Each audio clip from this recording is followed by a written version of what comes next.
आज का हमारा टॉपिक है रेन। अगर हम बात करें रेन की, ये बारिश कैसे होती है, क्या रीज़न है क्यों ये बारिश होती है, तो ये इस टॉपिक में हम स्टडी करने वाले हैं। अगर देखा जाए तो जो रेन होती है वो क्लाउड्स से होती है। अगर क्लाउड्स फॉर्म हो जाएं तो ये क्लाउड्स रिस्पॉन्सिबल होते हैं फॉर ब्रिंगिंग रेन। ये क्लाउड्स कैसे फॉर्म होते हैं उसको समझते हैं।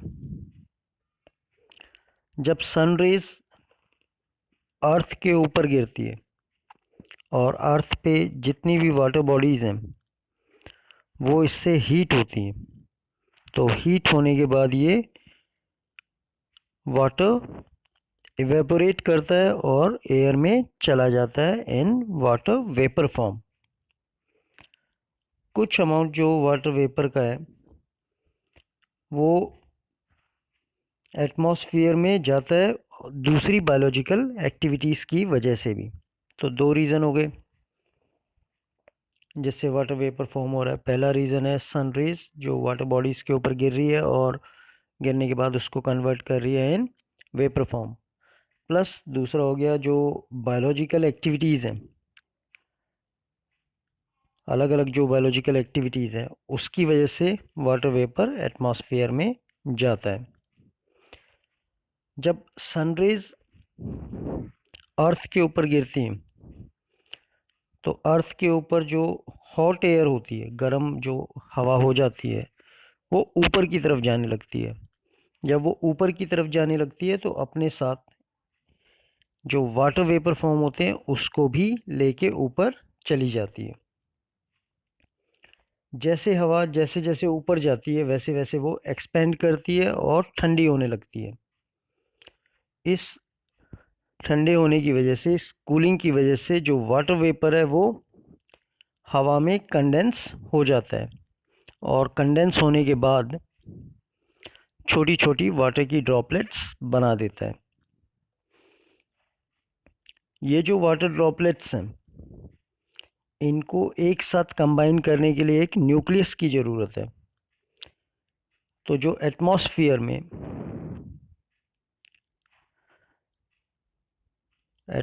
में जो डस्ट है वो डस्ट पार्टिकल इनको इकट्ठा कर देता है, वो न्यूक्लियस की तरह एक्ट करता है, या दूसरे जो सस्पेंडेड पार्टिकल्स हैं वो न्यूक्लियस की तरह एक्ट करते हैं और इन वाटर ड्रॉपलेट्स को एक साथ कंबाइन कर देते हैं। एक साथ जब ये कंबाइन होते हैं तो ये क्या फॉर्म कर देते हैं, क्लाउड्स फॉर्म कर देते हैं। तो जो न्यूक्लियस के लिए रिस्पॉन्सिबल है, जो इन वाटर ड्रॉपलेट्स को एक साथ कंबाइन करने के लिए रिस्पॉन्सिबल है, वो क्या है, डस्ट या सस्पेंडेड पार्टिकल्स जो एटमॉस्फेयर में प्रेजेंट होते हैं। तो वो एक्ट करते हैं एज न्यूक्लियस और इसके चारों ओर वाटर ड्रॉपलेट्स इकट्ठा हो जाती है। इकट्ठा होने के बाद वो क्लाउड्स फॉर्म कर देती है। जब ये वाटर ड्रॉपलेट्स हैवी हो जाते हैं, हैवी मतलब भारी हो जाते हैं, तो ये वाटर यहाँ पे क्या होता है, ये बड़े होने लग जाती हैं वाटर ड्रॉपलेट्स और ये कंडेंसेशन से जो वाटर ड्रॉपलेट्स हैं वो नीचे गिरने लग जाती हैं और इसी को हम क्या बोल देते हैं, रेन बोल देते हैं। इसको एक एक्टिविटी की तरह एक्टिविटी से समझने की कोशिश करते हैं। सिंपल एक्टिविटी, जब हम घर में किसी बर्तन में जब पानी को गर्म करते हैं तो थोड़ी देर बाद आपको क्या उसके ऊपर वेपर्स नज़र आएंगे ऊपर जाते हुए।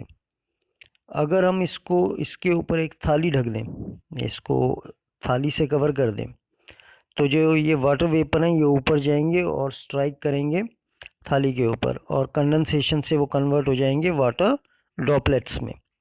अगर इस थाली को हम उठा के बाहर रखें और ये कूल डाउन हो जाए, कूल डाउन होने की वजह से ये क्या करेंगे, वाटर ड्रॉपलेट्स नीचे गिरना शुरू कर देंगे। तो यही एक फिनोमेना है जो किस में यूज़ होता है, that is used in rain, और बारिश इसी वजह से आती है। अगर टेम्परेचर बहुत ज़्यादा लो हो, लो मतलब कम टेम्परेचर हो, तो ये बारिश जो होती है ये स्लीट फॉर्म में आती है। स्लीट आपको पता है, जो ओले गिरते हैं उसको क्या बोलते हैं, स्लीट बोलते हैं। या कई बार ये स्नो फॉर्म में आती है, बर्फ़ की फॉर्म में आती है। या कई बार जो बारिश होती है वो फ्रीजिंग रेन होती है। इसका रीज़न क्या है फ्रीजिंग रेन का या स्लीट और स्नो का? जो टेम्परेचर है उस टाइम पे, वो टेम्परेचर कैसा है, कम है। उस कम टेम्परेचर की वजह से बारिश स्लीट, स्नो या फ्रीजिंग रेन फॉर्म में आती है।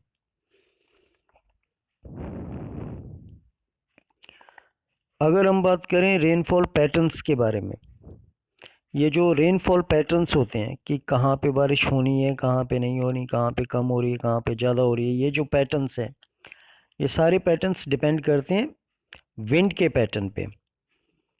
कहाँ पे विंड ज़्यादा है, कहाँ पे विंड कम है। तो rainfall patterns are decided by prevailing wind patterns.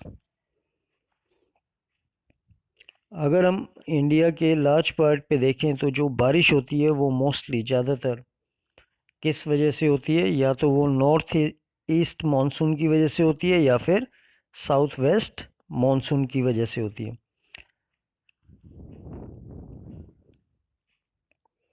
आपने वेदर रिपोर्ट में सुना भी होगा, depressions in the Bay of Bengal caused rain in some areas. तो जो डिप्रेशन है, जैसा इस पिक्चर में दिखाई दे रहा है, डिप्रेशन जो रेड पॉइंट आपको दिख रहा है वो डिप्रेशन पॉइंट है। कहाँ है ये पॉइंट? बे ऑफ बंगाल में। बे ऑफ बंगाल में डिप्रेशन हुआ है, उसकी वजह से कई जगह बारिश हुई है, ऐसा वेदर रिपोर्ट में आप सुनते हैं कई बार। अगर रेनफॉल का पैटर्न हम देखें तो हमारे पास एक इंसेक्ट से ली हुई पिक्चर है। इस इंसेक्ट पिक्चर में क्लियर दिखाया हुआ है यहाँ पे कहाँ कहाँ पे बादल हैं, कहाँ पे बारिश होने की संभावना है। एक बार दोबारा समझ लेते हैं कि बारिश कैसे होती है।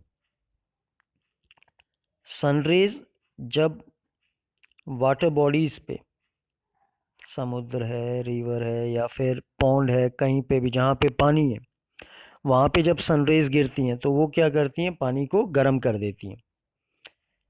और उससे क्या होती है, हवा में वेपर्स आना शुरू हो जाते हैं। जो वाटर वेपर्स हैं वो एयर में आ जाते हैं। हमें ये भी पता है कि एयर जो होती है वो गर्म होती है तो ऊपर की तरफ रेस करती है, ऊपर जाती है।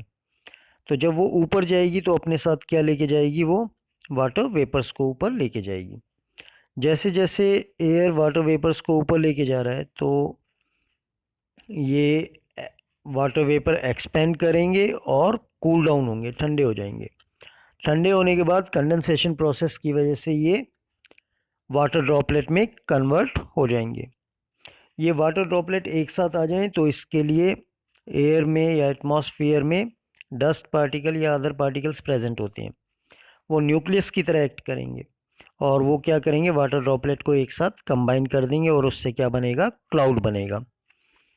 ये जो क्लाउड है इसमें वाटर ड्रॉपलेट्स जब हैवी हो जाते हैं, भारी हो जाते हैं, जब उनका साइज़ बड़ा हो जाता है तो वो एज ए रेन दोबारा कहाँ आके गिरते हैं, अर्थ के ऊपर गिरते हैं। फिर वो अर्थ के ऊपर गिर के कहाँ पहुँच जाते हैं, अगेन वाटर बॉडीज़ में। और सेम वही प्रोसेस फिर अप्लाई हो जाता है। जो सनरेज होती हैं उससे वाटर गर्म होता है, वाटर वेपर फॉर्म होता है और एयर उसको ऊपर लेके जाती है। कंडेंसेशन से वो वाटर ड्रॉपलेट में कन्वर्ट हो जाते हैं और न्यूक्लियस की फॉर्म वजह से ये एक दूसरे के साथ कंबाइन हो जाते हैं। कंबाइन होने के बाद अगेन ये लैंड के ऊपर गिर जाते हैं बाय कंडेंसेशन प्रोसेस। तो आज हमने देखा कि कैसे रेनफॉल होती है या रेनफॉल कैसे बनती है, क्या रीज़न होता है जिसकी वजह से बारिश होती है।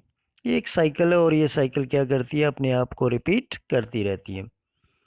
आज के लिए इतना ही। नेक्स्ट वीडियो में देखेंगे या समझने की कोशिश करेंगे about air pollution. Thanks for watching.